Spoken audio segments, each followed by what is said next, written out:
in response to Senator James Riley is by no means am I in questioning the reputation of Fingal County Council.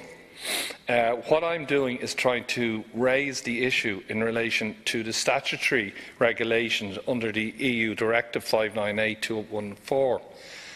And I know, Senator and Minister, in relation to this, we've raised questions in relation to Anne-Marie Farrelly's letter from Fingal and when it was sent and what was in it, etc., etc. It's not when it was sent and what second letters and what third letters were sent. It's really the definition, and presently Fingal County Council has extensive remit in both shaping and determining the strategic direction of Dublin Airport through its land use, planning and associated functions, as it should.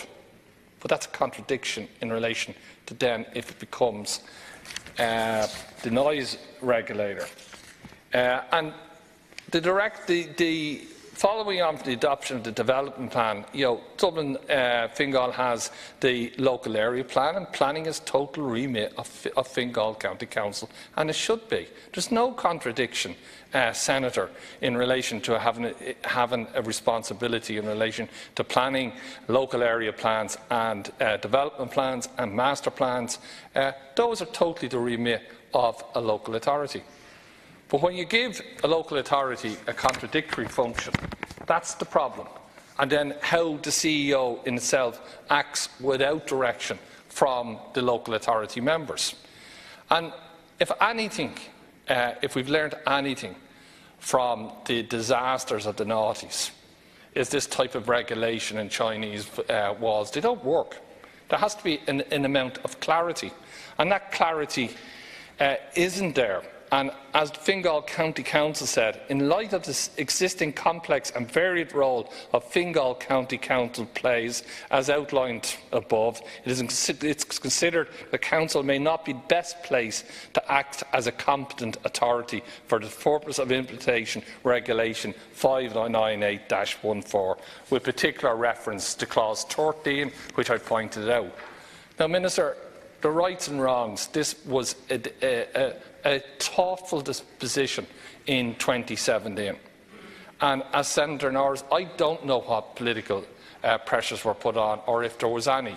But this flags up warnings.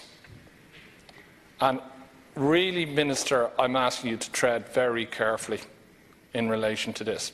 Because you could put Fingal County Council or the CEO in a dreadful position, in a contradictory position of trying to balance one side to the other. And you can't ask a person to separate those particular roles, because as a CEO in Fingal County Council has responsibilities in relation to areas, and if you put on a counter set of responsibilities, it puts that person in a very difficult and unfortunate position.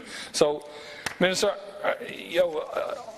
this is what we're talking about, the teasing out, and that's what I wanted to tease out, this particular section with you, because I've real concerns in relation to it. Whether CAR is the competent authority or not, I think we could have explored and discussed, but that's been taken out of our hands in relation to the order of business. And this is one of the amendments I would have put back for report stage and given us an opportunity to tease it out and see is there a better way. But that's not going to happen. So I am going to press the amendment, Minister. I do have, I think, genuine concerns when you look at the directive from Europe, you look at what you're asking Fingal County Council to do, and there is contradictions there. And the whole thing kind of basically comes back down into relation to trust. So, Minister, I would ask you to rethink. Unfortunately, you won't get an opportunity to rethink at report stage. But if this is going back into the Dáil, I would sincerely ask you to just to review it, to look at it, interrogate it, because I think you're going down the wrong direction.